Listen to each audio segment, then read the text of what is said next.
Hello, everyone, and welcome to the Don't Risk It podcast presented by VFIS Client Risk Solutions. This program focuses on the exposures our clients frequently encounter and discusses some potential solutions to help reduce these exposures. I'm your host, Chris Rodgers with VFIS Client Risk Solutions, and today we're talking with Chris Pfaff from PHRT Hazmat and Rescue Instruction. Chris is a lead instructor for the organization, and he's here to revisit the topic of lithium-ion battery safety, but not from the perspective of EVs. These batteries impact many facets of our day-to-day lives, and Chris is going to discuss the widespread use and potential dangers of lithium-ion batteries, specifically pertaining to the home and office environment. Chris, I want to thank you for joining me. It's a pleasure to have you on the program today. My pleasure. Thank you very much, good sir. Absolutely. So most of the focus on lithium-ion batteries and emergency services revolves around electric vehicle fires.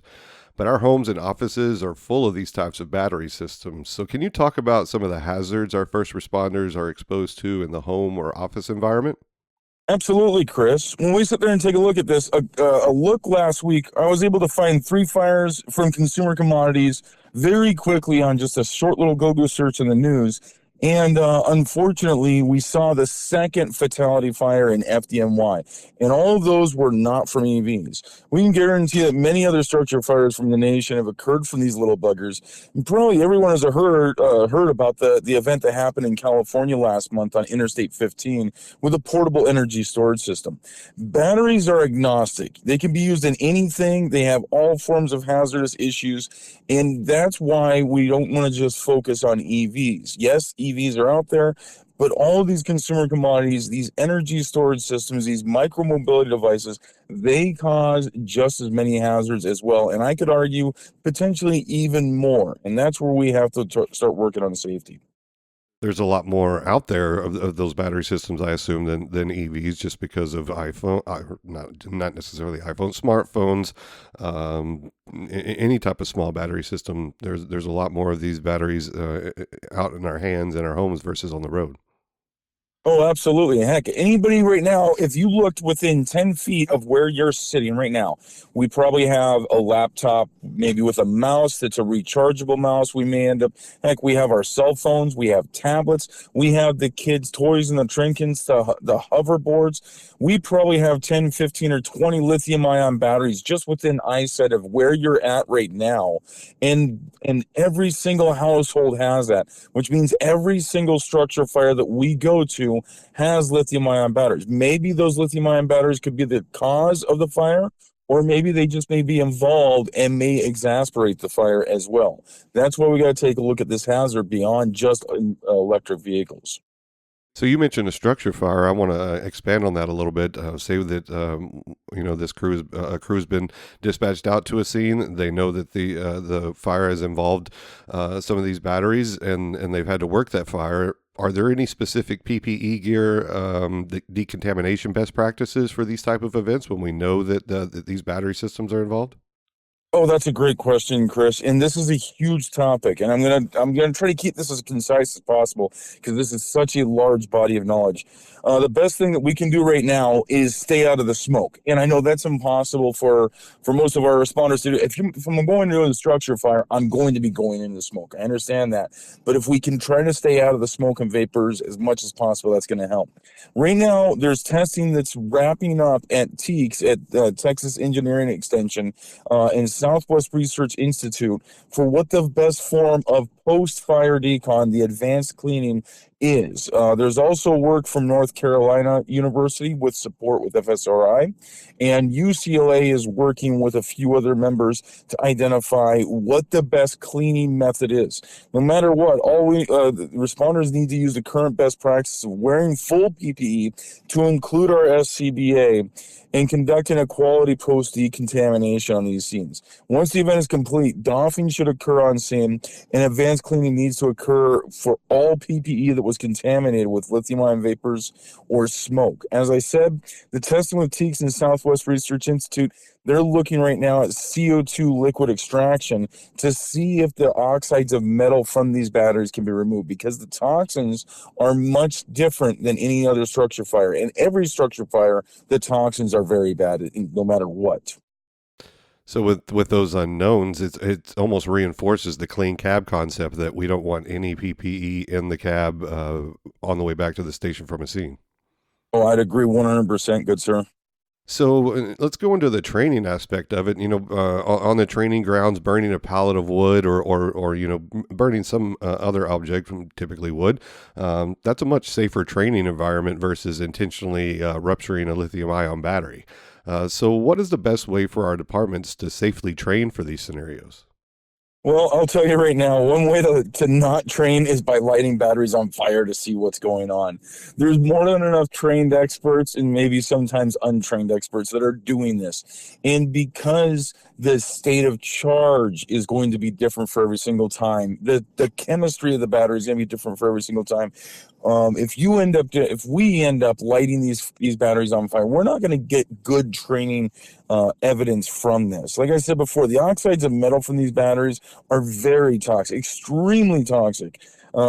We typically don't light hundreds of gallons of gasoline on fire to practice our liquid firefighting capabilities either. So we pretty much stick with the pellets and the ordinary combustibles like hay for almost all of our fire training. And sometimes we'll use propane to simulate some of our liquid petroleum products because we know the liquid petroleum products are really, really toxic. So we need to recognize the toxins that we have in our environment and the limitations that we have. There's just too many variables. The best way that we can train on battery fire response is through the multiple training sources that have conducted standardized testing, like FSRI. Right now, they've burnt up about 10 EVs as well as internal combustion engines. They're still working on this. The ESA, the Energy Security Agency, they're doing a ton of work, and they do it in the real world, and they identify this and they provide training information. Stashed Training, who has a YouTube page that talks about these significant events that happen across the world, EV Fire Safe, and of course, hazmatandrescue.com. We have a lot of training resources out there for people as well. Yeah, there's a YouTube video of a guy in a gym dropping a weight on his phone, and I don't know, within 10 or 15 seconds, it's a significant fire. So there's too much potential energy for, like you said, for purposely setting these things on fire for a training aspect, because it wouldn't be they don't act the same way No. every time. And they also they're usually just the incipient part of the fire. So then afterwards, you have an ordinary combustible fire for the majority of these fires. So, what message should our departments deliver to residents of their service area in regards to battery safety in their homes or places of business or for personal use? This is where it may suck for a lot of us in the fire and emergency response world, but it's critically important. Knowing and understanding that these fires can go from nothing to a flashover in less than a minute, just like you talked about right there. We need to mobilize our code enforcement community and the community risk reduction members of our agencies. FDNY is an amazing example of how this works on out, and they're kind of the great exemplar for the entire fire service, just because of the density and being the largest department. Last year, they had 18 fatalities with over 200 fires, and not a single one of them was an EV. That was all micromobility or consumer commodities or ESS or all those other things. 18 fatalities out of 200.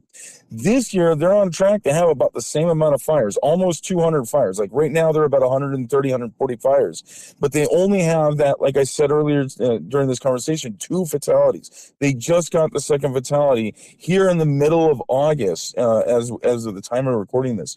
And the reason they have such low fatality count right now is because of the code enforcement that they've been doing, because of cracking down against counterfeit batteries and other issues like that, and getting the word out.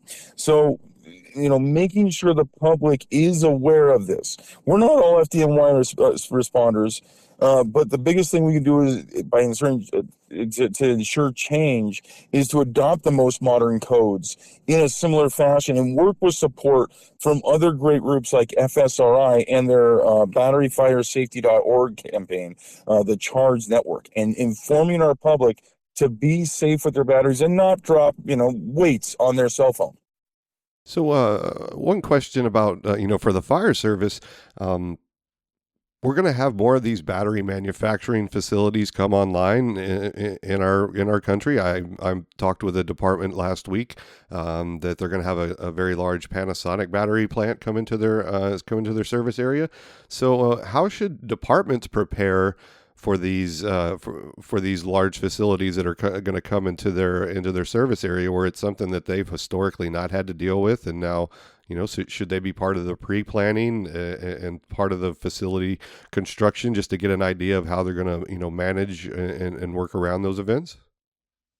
Well, I don't want to get into the new fire brigade code, because I know that that's a contentious issue right now for every type of party. But heck, when we sit there and take a look at it, the requirement that's going to be coming, and this is a good requirement no matter what, is that we have to do walkthroughs. We have to have coordination and planning with these parties. This, you said it, pre-planning is critical. I'll be down at Fire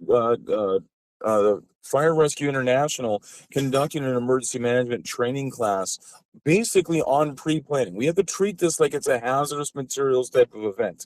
It is not hazmat, but we have to treat it as the same, because these hazards of a battery manufacturing facility like a Panasonic, knowing the context, understanding who we can get a hold of at 2 o'clock in the morning, it can be our subject matter expert.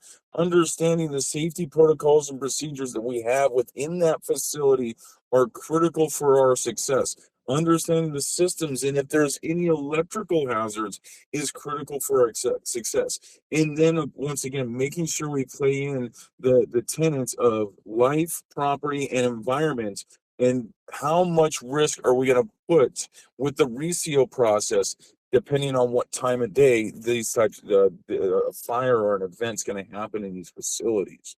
But once again, it always comes on down to communication and collaboration with these agencies. And it's certainly going to make our SOPs and SOGs a little significantly thicker when when writing things up to service these types of events. Absolutely. So, can we talked about you being an instructor for your organization. Can you tell us a little bit more about your organization and how our clients could utilize your services? Absolutely, good sir. And I think that's how we first met when we were down in, I think it was Spring or Klein, Texas.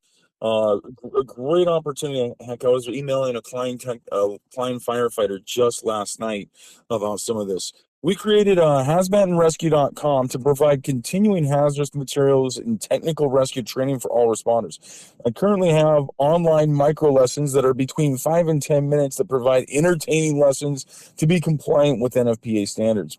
And as I've expanded, and we've expanded our webpage to fit a wider audience, we have a wide range of partners and training opportunities on the resources page to include lithium-ion resources, which does include, like you just talked about right there, a training standard operating guideline, and many of the partners that we talked about today, to include STAS training, the ESA. There's many others as well, to include firehousetraining.ca. So we work on both sides of the border between the United States and Canada. So we have a lot of these free opportunities, and I have a free lithium-ion battery awareness class on our learning management system, which provides micro lessons between 3 and 15 minutes. And it'll provide a general awareness to any firefighter, law enforcement operator, tow operator, any first or second responder that feels that they need to understand this hazard and that why lithium-ion batteries are such a hazard and what we can do about it. And of course, when we get done with that, when somebody gets done with this 2.5-hour training, they get a certificate that shows compliance with multiple NFPA standards, OSHA regulations. And of course, you can always contact us in person for any in-person training, just like we've done across Texas, across Oklahoma, up in Ontario, over in Florida, and other great places, over at hazmatandrescue.com. Well, Chris, you're obviously very passionate about the subject, and that showed at the seminar that I met with you at, and what led to this podcast. So I really appreciate you taking some time out to deliver this message to our clients. And again, thank you for your time this morning. It's my pleasure. And the whole goal right here is making sure that we can safely and effectively respond to help out our communities, and make sure that we can make it home to our families and make it to retirement. Absolutely. And I want to thank you for listening to the program and for your interest in VFIS safety resources. I want to thank our guest, Chris Pfaff, once again for his time and information. Please consider subscribing to our program to stay up to date on new content releases. Also, if you like what you've heard, please consider leaving a review below. For more information about the many resources available from VFIS, please visit VFIS.com. And to submit ideas for future discussions, please reach out by emailing VFISriskcontrol@VFIS.com. Thanks, everyone, and have a great day.